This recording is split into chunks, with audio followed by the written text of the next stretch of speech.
చుక కుంకుమతో నియతారుణితాతుల నీలతనో కమలాయతలోచన లోకపతే విజయీ భవ వెంకటశైలపతే. వెంకటేశ్వర ఆస్ట్రాలజీని వీక్షిస్తున్న ప్రేక్షకులకు నమస్కారం. నేను మీ సంజీవ కేశవరాజు. ఈ వీడియోలో మనం ప్రధానంగా తెలుసుకుపోయే అంశం ఈ మీనరాశి గల వారికి ఈ ఏప్రిల్ నెల 1వ తారీఖు నుండి 30వ తారీఖు వరకు, అంటే 1వ తారీఖు సప్తమి నుండి 30వ తారీఖు సప్తమి వరకు జరగబోయే యొక్క కాల పరిమితి, ఈ మీనరాశి వారికి ఎలా ఉంటుంది, వీరి విధి విధానం ఏమిటనేది మనం పరిశీలన చేసినట్లయితే ప్రధానంగా ఈ సమయకాలంలో ఈ యొక్క రాశి గల వారు చాలా వరకు అసహనాన్ని కోల్పోవడం జరుగుతుంది.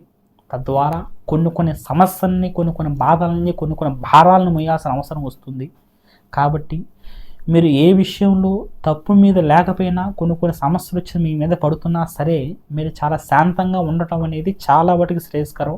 తద్వారా విలువైన వారు కోల్పోకుండా ఉంటారని చెప్పి గుర్తుంచుకోండి.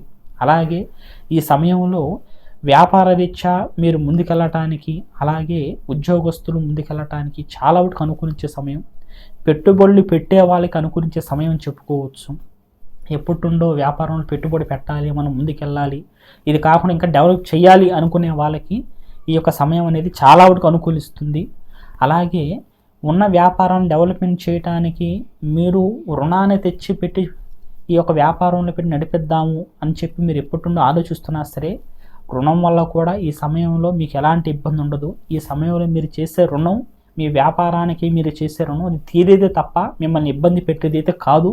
అలాగే ఉద్యోగస్తులు ఎప్పుడుండో లేక బాధపడుతున్న వారు ఈ సమయకాలంలో మీరు కాస్త కష్టపడితే చాలు అనుకూలమైన వార్త వినటానికి చాలా వరకు అవకాశం ఉంది. అలాగే ఉన్న ఉద్యోగంలో మీరు పైమెట్టు వెళ్ళటానికి, మీరు చేసే పనులు ఉన్న ఉద్యోగంలో ఒక స్టెప్ మీరు ఎదగటానికి చేసే ప్రయత్నంలో మీ పైన ఉన్న వారి నుండి కూడా మంచి అవకాశాలు మీకు వచ్చే అవకాశం, వారి నుండి కూడా మంచి ప్రశంసలు వినే అవకాశం కూడా కనబడుతుంది. అలాగే ఈ సమయకాలంలో మీరు ప్రధానంగా గుర్తుపెట్టుకోవాల్సిన అంశం ఏమిటంటే ఇంట్లో నుండి కానీ, భార్యాభర్తల నుండి కానీ, బంధువుల నుండి కానీ కొన్ని వాగ్వాదాలు, అనవసరమైన గొడవలు ఈ సమయకాలంలో మీనరాశి గల వారికి ప్రధానం కనిపిస్తున్నాయి. తద్వారా ఎందుకు మాకు ఇలా జరుగుతుందని చెప్పి మానసికంగా మీరు ఇబ్బంది పడి ఆవేశాన్ని, కోపాన్ని తెచ్చుకునే సమయం అనేది ఎక్కువగా ఉంటుంది. కాబట్టి అనవసరమైన మాటలు కాస్త మీరు తగ్గించుకోవటం, అవసరమైనంతగానే మాట్లాడుకొని మీ యొక్క కష్టం మీద, మీ యొక్క ఎదుగుదల మీద మంచి సమయం ఇది. కాబట్టి కేవలం మీ యొక్క లైఫ్ కోసం, మీ ఎదుగుదల కోసం పెట్టుకోవడం అనేది చాలా వాటికి శ్రేయస్కరం. అనవసరమైన వాగ్వాదాలు పెట్టుకుంటే చాలా వాటికి ఇబ్బందులు పడి విలువైన వారు కోల్పోతారని చెప్పి గుర్తుంచుకోండి.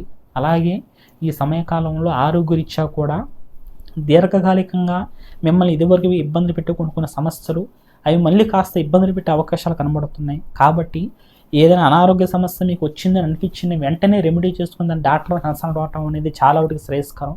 లేదంటే అదే మిమ్మల్ని చాలా వాటికి ఇబ్బంది పెట్టే అవకాశాలు కనబడుతున్నాయి.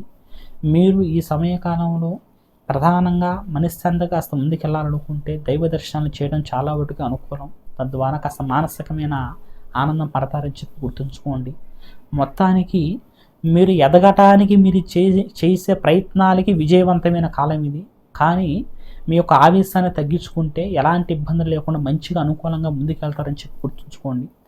ఈ యొక్క సమయంలో మీరు చేయాల్సిన ప్రధానమైన సంకల్పం వెంకటేశ్వర స్వామి ఆరాధన చాలా శ్రేయస్కరం. మీరు ఏదైనా కార్యక్రమం చేయాలి, ఆ కార్యక్రమం పలానా కార్యక్రమం ఈ పూట చేస్తేనే మాకు అనుకూలిస్తుంది అని మీరు అనుకుంటే ఖచ్చితంగా ఆ రోజు ముందు రోజు ఆ మహానుభావుడి దర్శనం చేసి ఆయన్ని సేవించి మీరు రావటం చేతన మీరు చేసే కార్యక్రమంలో ప్రధానమైన పనుల్లో మీకు అనుకూలమైన వార్త వినటానికి, అనుకూలంగా ముందుకెళ్ళటానికి వెంకటేశ్వర స్వామిని తెల్ల పుష్పాలతో పూజ చేయడం ద్వారా అనుకూలంగా మీరు ప్రశాంతంగా ఎదగటానికి చాలా వరకు ఆస్కారం ఉంది.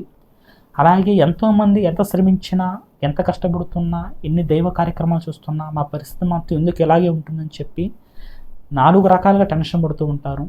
మీ కష్టం మీరు చేస్తున్నా సరే మీ పరిస్థితి అలాగే ఉంది అంటే ఖచ్చితంగా మీ జాతకంలో ఏదో తెలియని సమస్య ఉందని చెప్పి గుర్తుంచుకోండి. ఖచ్చితంగా మీ జాతకానికి సంబంధించి సలహాలు, సూచనల కోసం కింద స్క్రోల్ అయ్యే నెంబర్ ఫోన్ చేయండి. మీ జాతకానికి సంబంధించిన సలహాలు, సూచనలు పరిపూర్ణంగా ఇవ్వబడుతుంది. సర్వేజన సుఖినో భవంతు.